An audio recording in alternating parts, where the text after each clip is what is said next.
Mike, it's to you. Well, thank you very much for coming. First film, of course, is one I haven't seen for a long time, and I made it in 1971, and it was first shown in January 1972, so we're talking about a film that's...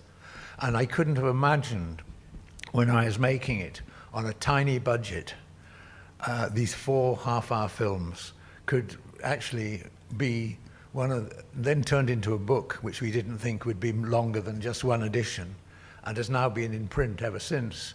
So it turned into, strangely, one of the most influential television programs. And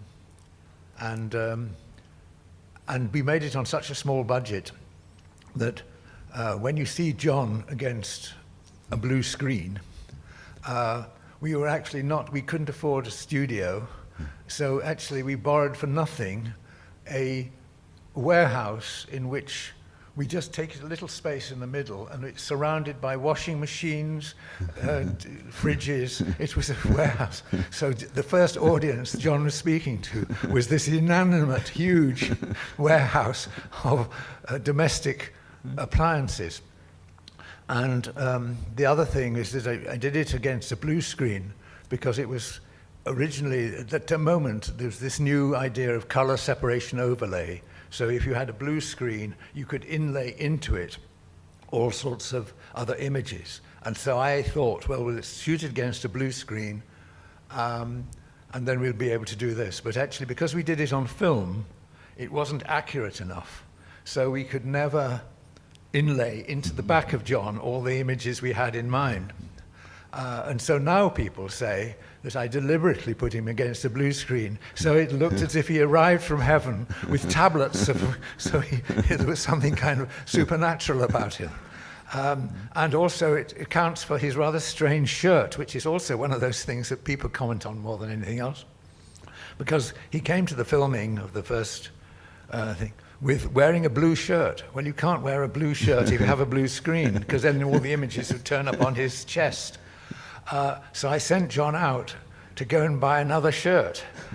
So John went out and bought this shirt, and I looked at it and I thought, that's a very odd shirt, but there was nothing I could do about it. And it's funny how these accidents of filming turn into points of discourse, and so people interpret them as if they're all intended and have significance they don't have. But anyway, I hope you enjoy it. It's going to be strange to see it, and of course it's an old film, but John has this magnetic presence, and he was a wonderful person around whom you could play all sorts of visual play things. And the film was inspired by the Walter Benjamin essay, which had just been translated into English, The Work of Art in the Age of Mechanical Reproduction. So what the challenge was to take this essay, which is quite complex and abstract and quite difficult to read, and trying to make a playful, accessible version of the interpretation of the ideas. And anyway, this is what happened, and I hope it still has a sort of resonance now. But it's very nice that you've all come to see it, and very nice to be invited to show it.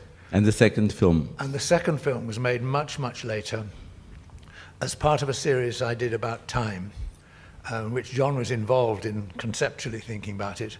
But we decided to do one film, which was entirely with John, in which we went to where he lived in Murcie in France. And when we arrived, he hadn't written anything. So when we had 10 days there, and with a film crew, and there was a co-director with me called Chris Rowlands, and we invented the script and the topics. What we were trying to do was not deliver a thesis about time, but a whole succession of short stories, each of which had a different idea of time, and they could be either historical, they could be folk tales or written by someone else, or they could be different aspects of John's own life. But the challenge was to make this series in 10 days. So we went to different parts of the house so that each little episode had a different sort of space in which the story was told. And then then we were filming all the images around the house and the town next door, town near, so that every image came from where we were. And it was only in the editing suite when we came back that we found a way of ordering all this stuff, which we spontaneously created and filmed and did in the space of 10 days in Mersey with a lovely camera crew. And it was really a wonderfully inventive sort of 10 days. But it was interesting that we arrived when nothing was written, and nothing prepared. And by the end, we had something which, in the end, we were able to make sense of in the editing suite, I think. And so think of it as a series of stories about time, not as a thesis about time. Well, and we will be here in the end of the 2 screenings, so Mike can talk with you and you can make him questions for the Q&A. Thank you, and hope it's fun. Thank you. Thank you. Well, as you said, these are the 2 films with one of the most important persons in your work, and also a great friend. And the first was one of your first works, because before you had only done some shorts. How did it come that you were invited to do this this program? Now we're going back to ways of seeing. Can we just stay with this one just for a moment? Just because the emotions are here. Okay, we can start do it with the this other way one. around? Okay. It's a question of time. Yeah, question. We can go back. Yeah. No, it's just that it's just quite simply, I think, that it was extraordinarily moving to see this for me because of my long friendship with John. You know, it was awful. How did it strike you? Were you moved by it?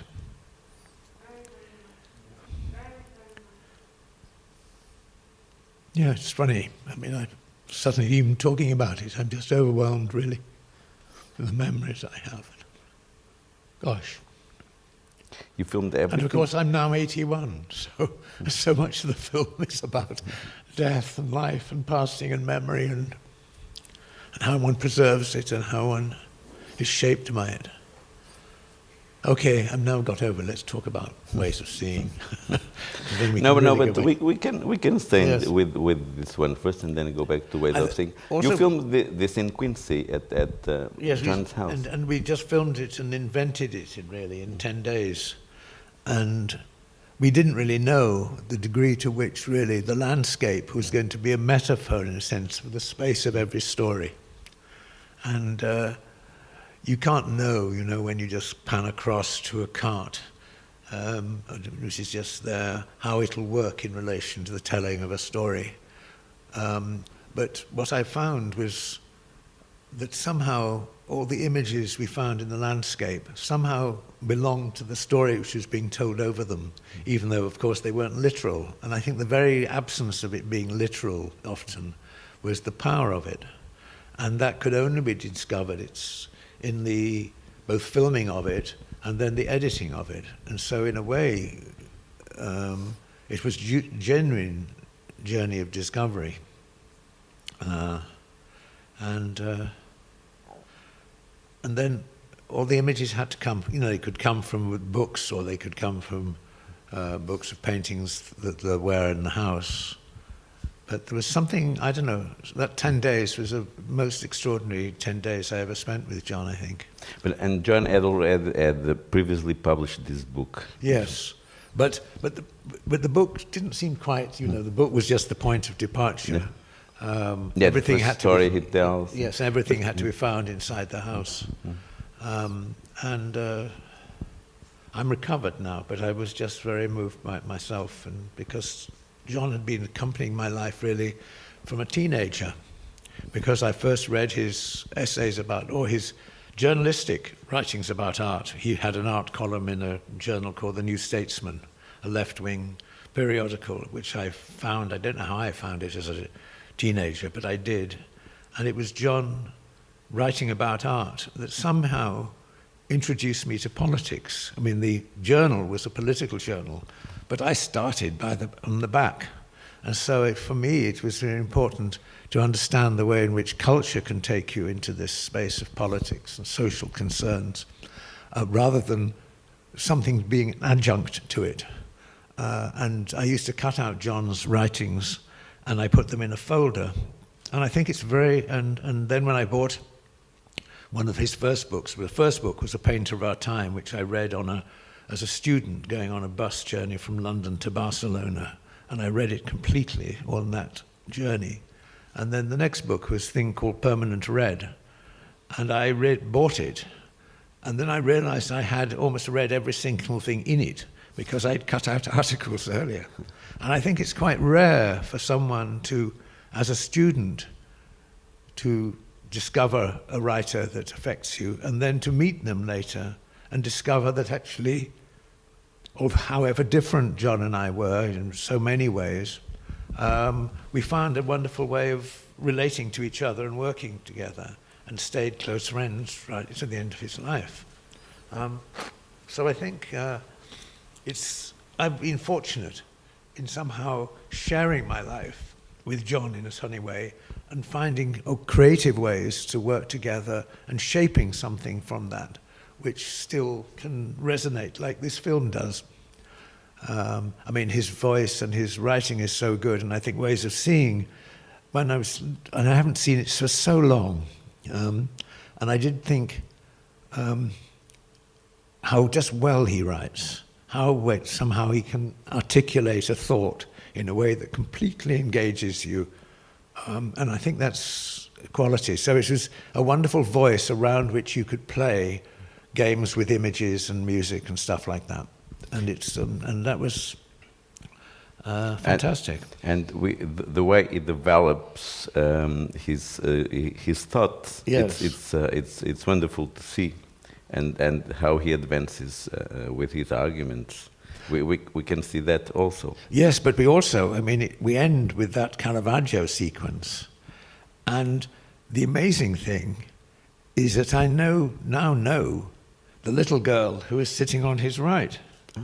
Because who was the one who thought that the Jesus figure could be a man, could be a woman? She sort of perceived that. And of course, I met her. And she suddenly came up to me after a screening of something and she said, "I'm the little girl who you..." And of course, I didn't know her.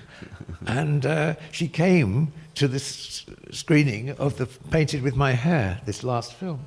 So it's rather intriguing that such a sort of odd connection was made. But we did a lot of games with the children, and the truth is none of them worked very well. So there was one experiment we did which was with the Caravaggio, and that was one which worked absolutely perfectly. And I remember the day thinking, oh God, this is a disaster. You know, we've got all these children together, we're trying all sorts of things, and nothing's really working, but just one thing had to work. And I'd forgot that it was the last sequence in the film. I'd somehow remembered it in a different order. So it's been a strange morning this morning for me. I don't know what it's been like for you. But anyway, so please ask any questions you wish or talk about any theme of it, or you ask anything, Antonio. Yeah. In about 1967, 68. And there was the idea within the Music and Arts department of the BBC, which is where I was a sort of junior member, to do a film about Brecht, Bertolt Brecht. And John and his then wife, Anya, who is a brilliant linguist and translator of like many things, had done this wonderful translation of poems for the theatre by Bertolt Brecht, a copy of which I still have. It's probably an extremely rare thing, a rare object. And so I went and talked to, and they were staying in a flat belonging to somebody I knew. These people were away on holiday, and John and Anya had been given the use of this apartment in London. And so I went over I went over and had dinner with them and just spent the evening. And that was the beginning of the friendship. So it was a nice beginning. And then nothing happened of this project, Brecht, so that all disappeared. But there was a famous BBC series called Civilization, which was a huge 13-part big series presented by someone called Sir Kenneth Clarke, who was a very important art historian in Britain. And after it was over, John had already done short films for the BBC because somebody realized that he had got a rather charismatic presence. Oddly enough, directed by the producer and director of the Kenneth Clarke series.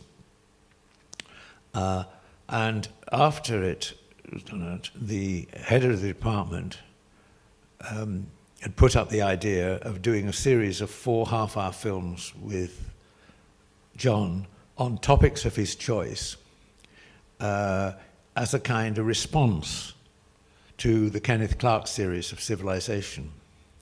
And I was first designated, because I'd met John, I was designated as being a researcher on the program with the possibility of directing one of the programs. But it became apparent that John and I had developed quite early a sort of rapport. And so here I was presented. They realized that I had to direct one, but actually I probably had to direct all 4 because it was a single conceptual idea. And I'd never done a series of programs before. The original idea John came up with was going to use individual famous European paintings as a point of departure. And we soon realized that that didn't work. And the work of art in the age of mechanical reproduction was really what we should go for as being the starting point. And then there was an essay he'd already written as the introduction about a Thames and Hudson book on the concise book about European painting, themes and subjects in European painting. And that became adapted into the text of the representation about the third program in the series. And then John had just finished G, his novel. And so there were all sorts of bits of sentences which we could pull together to do a film about the representation of women, which then had to be followed by a conversation with women. And then it was during this process that John had gone to, he had a sort of strange relationship to the BBC because he knew very well someone called Hugh Weldon, who was at that time running the BBC. And John went to have dinner with him at his house in Richmond. And he rang me the following morning because he'd been travelling on the tube and the buses. And he said, I've suddenly thought of the theme for the last part of Ways of Seeing, which was the way in which the themes and the subjects of European painting, the gestures, this imagery, has entered the world of advertising. So from that point, we developed the 4th film. So amazingly, we were able to start the series without having the faintest clue what the 4th film was going to be about, or indeed what the whole thing was going to be about. And we didn't get into any editorial interference with anybody high up in the thing. Here was our junior producer-director working with John, and we were given complete freedom. An absolutely unthinkable concept today. So it was an extraordinary adventure, and of course, in the process of making it, John and I became much closer friends. And when came up the idea of making a book of it? Immediately after. Immediately after, BBC Publications thought that we should try and do a book. And so we did the book in collaboration between BBC Publications and Penguin Books. And there again, we just made the book with a very good graphic designer called Richard Hollis, who had done actually the cover for G. He was the designer for the cover of John's novels, G. And we just turned the scripts into a book and then used the images and arranged and did it. And we wanted the book to be as different from every art book that's ever been done. That's our one idea. And that also that it should be the cheapest art book ever made. And in fact, when the first edition came out, you couldn't buy a book about art cheaper than that one. Now, of course, it's the same price as every other bloody book because all those kind of aspirations have disappeared into the whole history of its publication and republication. It's been slightly edited, not edited, but cut down, so I don't like the new edition of Ways of Seeing. But because it was going to be based on a series by John Berger, produced and directed by me, but I wasn't allowed to have a credit in the book because I was an employee of the BBC. And the whole idea was that nobody at the BBC had social opinions or political opinions or opinions at all, really, that we were at the service of writers or authors outside the BBC who could, and I haven't had a credit on it until the very last edition in tall print, which they've actually added that actually was involved. So it's been a sort of funny old way. But you could never imagine that it would be such a success. No, I mean, we thought the book was just going to be, one that, I mean, there's a lot of books which turned out of TV transmissions, and they haven't lasted long at all. So it became kind of a Bible for art students. Absolutely, and every art student still, I think, refers back to it. But we couldn't have anticipated such a thing at all. I mean, and the series is remembered not because of the television series, but because of the book it gave rise to. So the history of it is a very interesting one, and I was lucky to be part of it. And in this second film, curiosity. The first, when John came to the festival and we did this program with him and Piotr Andrzejewski, the first thing he read was a poem that is in this book. The poem when he goes to the local tavern, yes, and the people in the tavern. It's a very beautiful poem, and it comes from this book. Yes. Also, he had also this relationship with the people where we lived. He had a strong bond with the people from that village. Absolutely, no, I mean, and all the music came from that. You film in that tavern. Yes, yeah, in that little tavern, and all the images of that, and the music, of course, and that lovely stuff on the Jaws harp.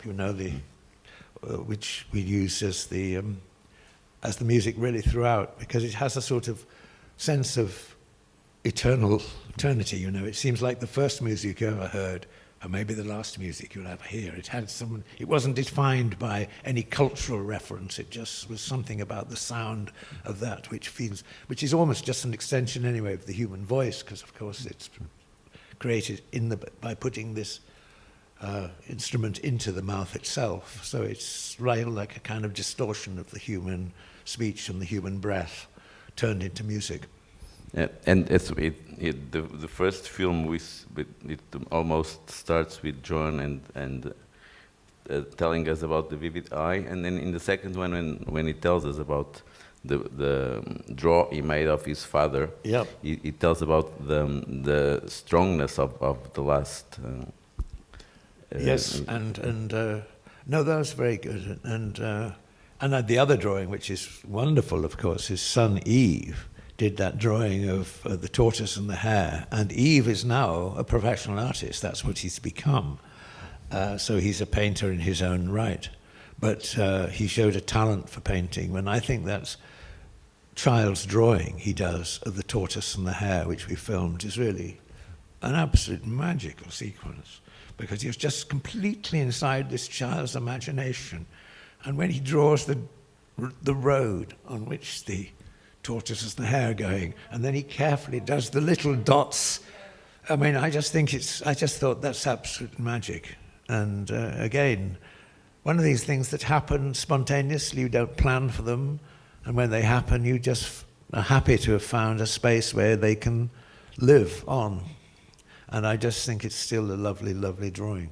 These hips of time in yes, in our memories, these are a very, very interesting thing, and how we relate them to dreams. How did you work that with him? It just came out of. Yes, I think it was just that it was in this process. Yes, John it was had just to a very develop intense his speech. and Chris, it's a co-direction. It's not my film. I made it with.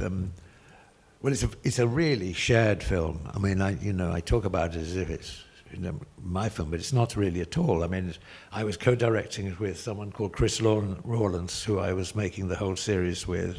The cameraman was terrific.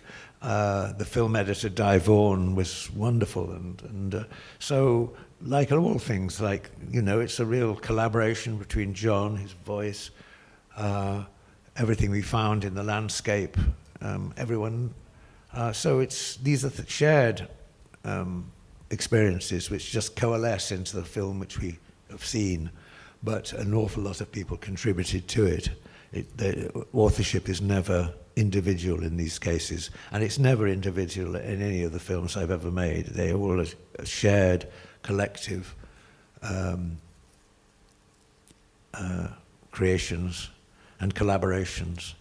And I think there's always that thing, when you say a film by, I never like that as a screen credit, because no films are by an individual. They're by an incredible collection of individuals.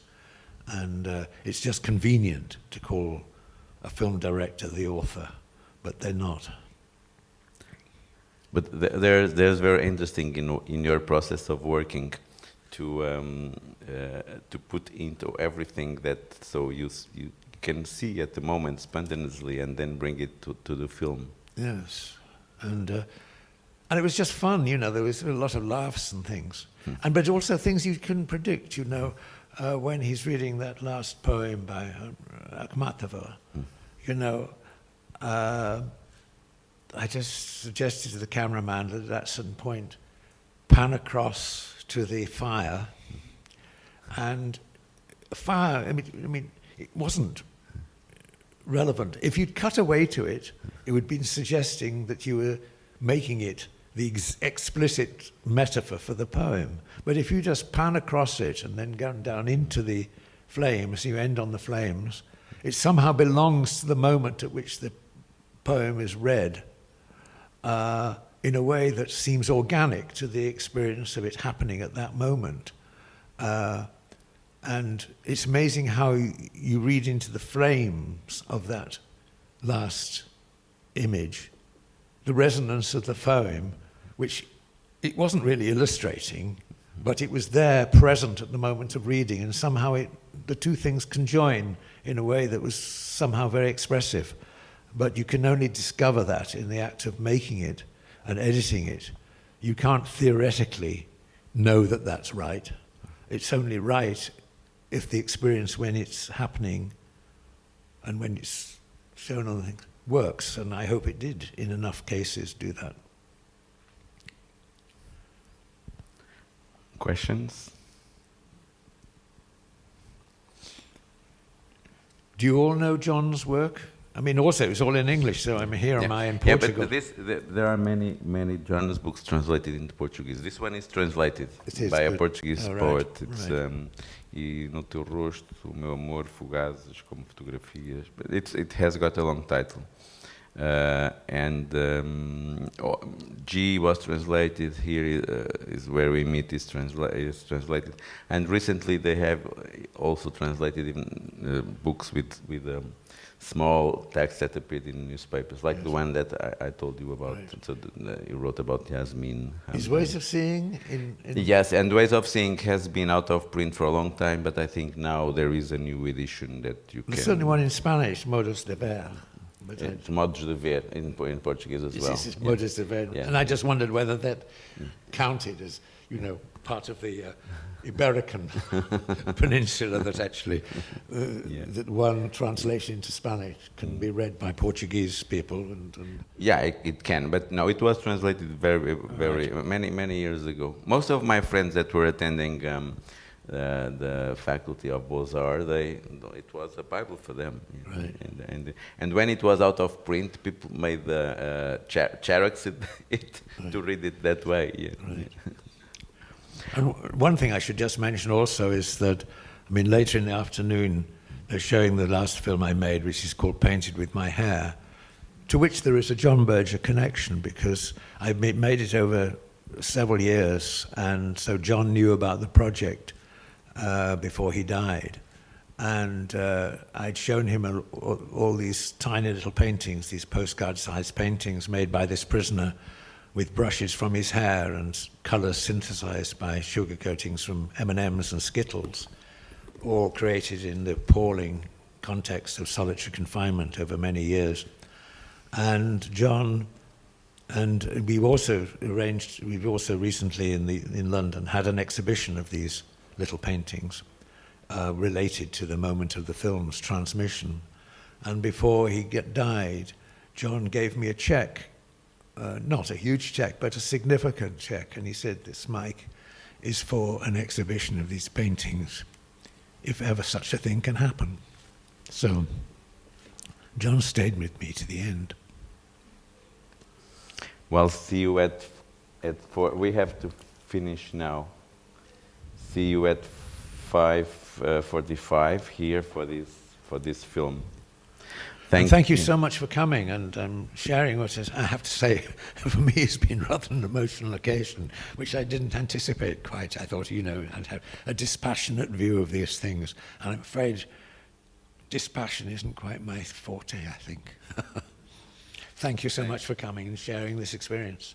Thank you, Mike.